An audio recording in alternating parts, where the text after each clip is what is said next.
Hey there, everyone. I hope you're doing very well and that you are safe and healthy, and your families are safe and healthy during this time of struggle for everyone in the country. And it's a challenge to switch gears and do this class that we're doing here online, but we'll do our best to make it interesting and make it worthwhile to get to learn more about British history as we're all kind of hunkered down here in the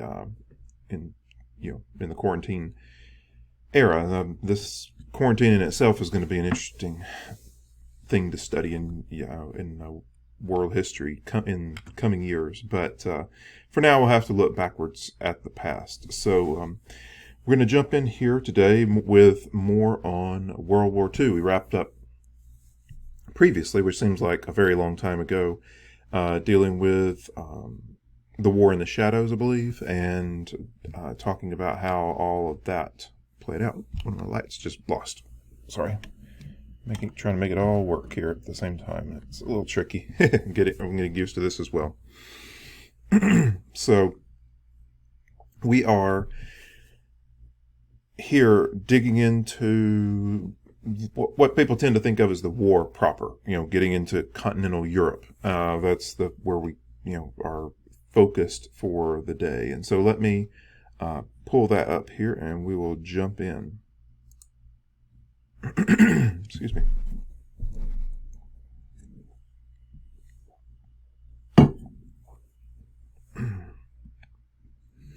So it's easy to focus on just the fighting in a war, but it is really, really important to always remember that there are just as many people, if not more, at home sacrificing and putting everything on the line so that the war can be fought. And we always in history, that's called the home front. And everything from new jobs for people, older people working who would probably prefer to be retired, women working in new roles at this time, people scrapping materials they don't think they need, so metal and rubber, anything like that.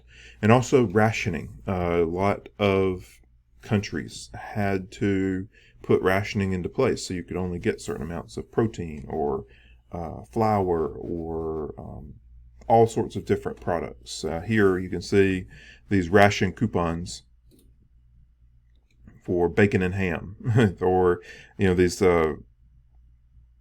on His Majesty's service, your ration book. So you'd be issued, each family, I think it was each family, was issued a ration book, and then you'd have so many stamps in it that you could go and get your allotment. And so they would have dates on the stamps, and that way you'd know when they were good for your allotment. And another person's would be different. That way they could stagger the people's use of those stamps. So you wouldn't have rushes on different products. And there's a video here. I'll link videos below in line with this. So I'll do like this video segment. It'll be 10-12 minutes probably, and then you'll drop down and see a couple videos that I'll reference here that I would often normally click on in class. And there's going to be quite a few of those videos, so you may have to pick and choose to fit them all in, because a lot of times I'll show clips or something like that, but you can make it work for yourself. This is a short video here called "Are You Doing All You Can?" And so it's basically showing daily life in the UK and people doing everything that they can to support the war effort. So it's important to remember that all that is going on at home as well. And this is all going to play a big role in what we talk about next week, which will be people working together in a new way, which is going to be this sort of collectivist identity that comes out of World War II that'll lead into the national healthcare system and things like that in the UK, which is a really interesting aspect of this whole process. And so I think you'll be interested in hearing about that.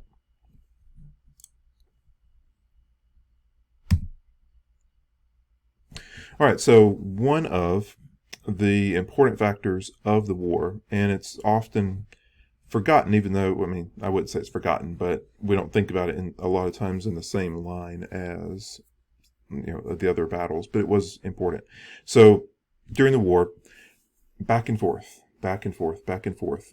You have tons and tons and tons and tons of materials, especially going from, say, New York Harbor straight across, well, straight across. We think of it straight across. It's actually north a bit to reach the UK. Just, I mean, ship load after ship load.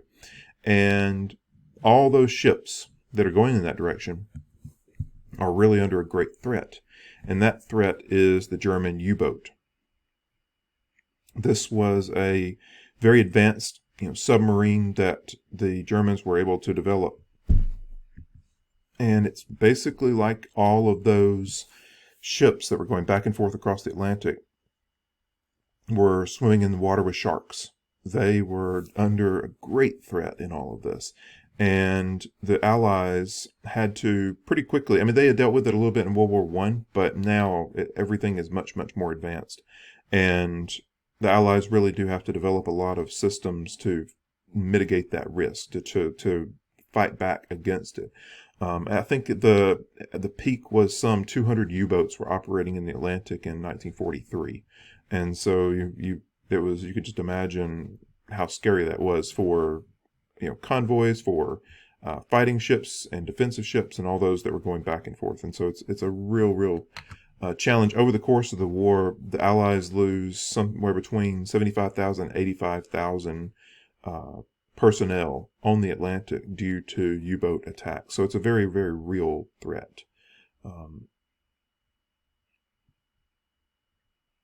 People say this is the longest battle of the war because it continued throughout the war, even though we don't tend to think of it as a battle proper because it didn't happen on land, or it wasn't a proper a naval battle with battleships firing at each other, like say Midway, or an air battle like that. But it was a very real prolonged battle, and ultimately the Allies are able to gain the upper hand. They avoid having their supply lines cut. It's a mixture of strategy, like you might have some supply ships in the center and then defensive ships around the outside, all sailing together, so sending convoys of ships. You have defensive ships, offensive ships, ships that can deploy depth charges to sink explosive charges down in the water to attack U-boats. And you have U-boat hunter planes. Here, if you want to check it out, I've got a video that'll be below. It'll be a tour of a U-boat. So if you're just interested, these are things we don't all get to do, but if you happen to be, I forgot where the tour was located. I looked it up, but I've now forgotten.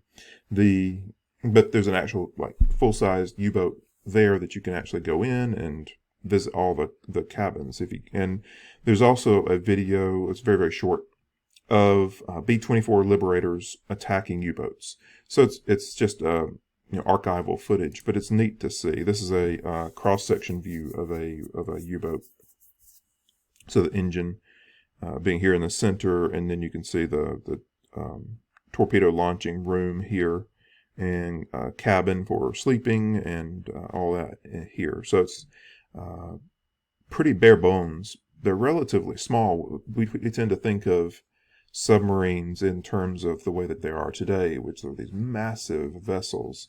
But these were actually, fairly petite when you actually take a look at it and see what they accomplished. It's pretty impressive engineering feat here. And two other aspects before getting into the European invasion proper. One was air raids. So last time we talked about the North Africa push and the Italian push and things that were going on in Burma. And so you had all these things going on around the world, literally, but the challenge was that Britain, the US, the Allies could not effectively do any sort of fighting on the European continent. And so what are they going to do? And once the Battle of Britain is won, what we talked about previously, where the RAF held off the Luftwaffe from taking over the skies over the UK. Once that was accomplished and Britain was secure in that regard, then they're able to take the fight to Germany with air warfare. It's really the only option that they had to attack the Nazi regime on continental Europe before D-Day itself. And initially, it was only military targets. This is all leading up to D-Day. Eventually, over time, these are explosives attacking military targets. Over time, they start shifting to incendiary weapons so that they can, burn large sections of, towns and things. And over time, as the world descends more and more into total war, the lines between what might be civilian and what might be military really do blur, and they kind of care less and less about what they're attacking. They just want to break the German resolve to fight. And so the British and U.S. too, but especially the British, are going to be running lots and lots of raids into Europe, France, and Germany itself.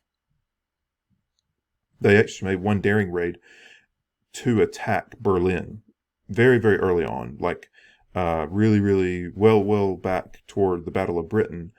It was at the very far range of what British aircraft could do at the time, but they did it, and it really made Hitler quite mad. I meant to say, if you get a chance, check out a series. It's called The Greatest Events of World War II in Color, and it's COLOUR.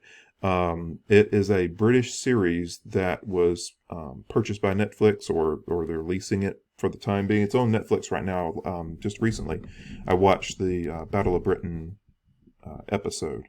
They're about 40-50 minutes long, but they cover a lot of the things that you want to know more about. So they cover Battle of Britain, I think, and they cover the Americans ones as well, even though it's British made. So they do Battle of Britain, they do Pearl Harbor, they do Battle of Midway, D-Day, Battle of the Bulge, and so you can just jump in there and you can really add a lot to your understanding of the war just by sitting back and chilling and watching 45-50 minutes on a particular topic. And the neat thing is they've taken all this archival footage, which we typically think of like this right here. It's all kind of grainy black and white.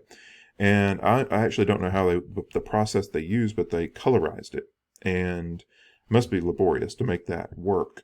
But it really brings it to life. The people that lived in this era, they didn't live in a world of black and white. They lived in a world of color. And so it's worth getting to see it in that way, which is kind of neat to be able to see it in that regard. The other factor going on at this time was the threat of V weapons. These are the letter V, the V1 and the V2. These were rocket-powered bombs created by Germany. Germany had a very advanced rocket tech development program, and a lot of their scientists will actually end up in the U.S. space and rocket program as we progress in time here after the war. But in the war, Germany is really putting a lot of R&D into rocketry, and the V1s are effective. A lot of those hit Britain, and the V2 itself was going to be an even bigger threat. Ended up being a bit more splashy than it was effective, these big V weapons, just because they were, such new technology. They were very costly to Germany to be able to produce these and make them work right, and all the materials that go into it, and it's just not a lot of gain for what they cost. And so I'll link a video below here about the V rocket program so that you can see what that was all about, and the real threat that they posed. But these are two of the big things that are going on in the air, so to speak. And so let me pause it there, and we'll be back in just a minute. You can check out those videos that are below that I mentioned here, and then we'll come back with some more in just a minute.